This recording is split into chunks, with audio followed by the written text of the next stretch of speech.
In 1932, the campus comment, as it was called back then, which had been founded in 1928, the campus comment sent a reporter up to see Frank Palmer Speare at Northeastern, and it noted that he is a Bridgewater graduate. We're going to talk a little bit about this because it's one of the few first-hand accounts of his Bridgewater years that we have, because he gave an extensive interview to a reporter from the comment who went up to Northeastern to interview him. This is what the reporter from Bridgewater, then State Teachers College, just the year before had been awarded the name of what had been formerly been the normal school, but from 1932 on it became initially Bridgewater State College, and then Bridgewater State College for Teachers. Later in 1960 it became Bridgewater State College, but here's what the student wrote. A pleasant smile and a cheerful greeting from President Speare of Northeastern University made me feel perfectly at home in his quiet office on the second floor of the administration building on Huntington Avenue in Boston.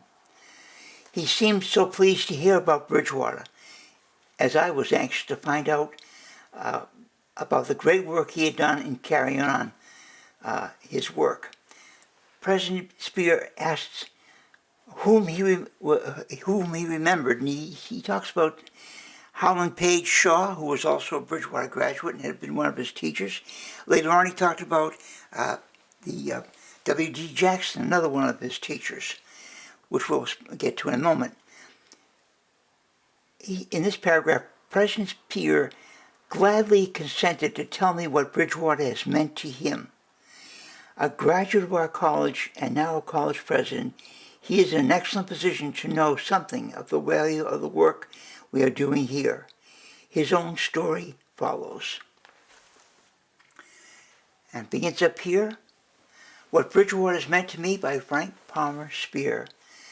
The years that I spent at Bridgewater were among the most fruitful and happy of my life, he said. I had prepared in a Boston University private school for Harvard University, intending to take up the study of law, but was led to enter Bridgewater as a preliminary step before pursuing that career. Inside, the article went on to say that Bridgewater had been a place that Gardner was very strict to refer to that again, because remember now, in those days, every student, including Frank Palmer Speare, had to sign a pledge upon being admitted that he or she would not walk, ride, boat, nor skate with a member of the opposite sex. And for those of you who follow the history a little bit of the university, you know there were several instances in its 19th century history where students were expelled because they broke those rules. Now he talks in here, let me just read you one part of the quotation. He says, Carver's Pond, again, which is right down the street from the Martin Richard House, was a skating rendezvous and supplanted tennis during the winter season.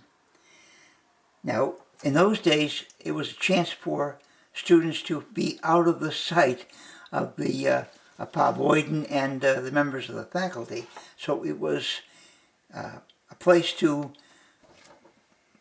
get together and have friends and establish romances and future marriages. He also talks about the fact that athletically, and he was a good athlete, Frank Palmer Speare was a good athlete. He said, in those days, for those who were athletically inclined, the gymnasium consisted of one horizontal bar, a set of boxing gloves, and a medicine ball. A baseball team practiced frequently and occasionally played other institutions with indifferent success. He went on to say, we had military drill in those days, which aroused the ire of everyone concerned until a unanimous protest on the part of the men secured its abolishment. And then he goes on to say, walking was the chief mode of exercise, and this was supposed to be engaged in before sundown and alone. The rule was religiously followed, he said, by the students, especially on Sunday. So we learned a lot about, remember back in 1883 there was no student newspaper, there wasn't even a student yearbook. The first yearbook was not published till 1899. So the little we know about Frank Palmer Speare's early years, and when he was attending Bridgewater, comes from the histories of the Boydens, and now, thanks to the research of Dr. Thomas Turner, we know a great deal more about that entire era, and the kind of life the students who were enrolled at Bridgewater, what they experienced.